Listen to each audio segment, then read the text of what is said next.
ഡൽഹി വിമാനത്താവളത്തിലെ അപകടത്തിൽ ഡൽഹി പോലീസ് ഇപ്പോൾ കേസെടുത്തിട്ടുണ്ട്. മനഃപൂർവ്വമല്ലാത്ത നരഹത്യക്കാണ് കേസെടുത്തത്. ടെർമിനൽ 1 മേൽക്കൂര തകർന്നു വീണ് രാവിലെയാണ് ഒരു മരണം സംഭവിച്ചത്. പി ബസന്ത് ചേരുന്നുണ്ട്. ബസന്ത്, വിവരങ്ങൾ.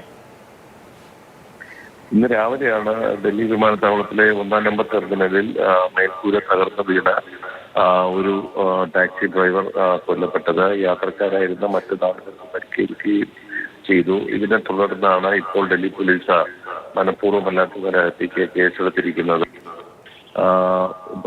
ഇതിൽ അജ്ഞാതരായ ആൾക്കാരെയാണ് പ്രതിപട്ടികയിൽ ഉൾപ്പെടുത്തിയിട്ടുള്ളത്. DMRC 7 ഡൽഹി വിമാനത്താവള കമ്പനി അധികൃതർക്കെതിരെ കേസെടുക്കണം എന്നുള്ള ആവശ്യം ഇപ്പോൾ ശക്തമായിട്ടുണ്ട്. 2009 നിർമ്മിച്ച വിമാനത്താവളമാണ് ഇപ്പോൾ തകർന്നു വീണത് എന്നുള്ള വാദമാണ് BJP നേതാക്കളൊക്കെ ഉയർത്തുന്നത്. പഴയ വിമാനത്താവളമാണ്, പക്ഷെ അതിന്റെ അറ്റകുറ്റപ്പണികളൊന്നും തന്നെ നടത്തിയിരുന്നില്ല എന്നുള്ള ഒരു ആരോപണം കൂടി ഇപ്പോൾ ഉയർന്നിട്ടുണ്ട്. ഇതിന്റെ അടിസ്ഥാനത്തിലാണ് പോലീസ് ഇപ്പോൾ വിവിധ വകുപ്പുകൾ ചേർത്ത് കേസെടുത്തിരിക്കുന്നത്.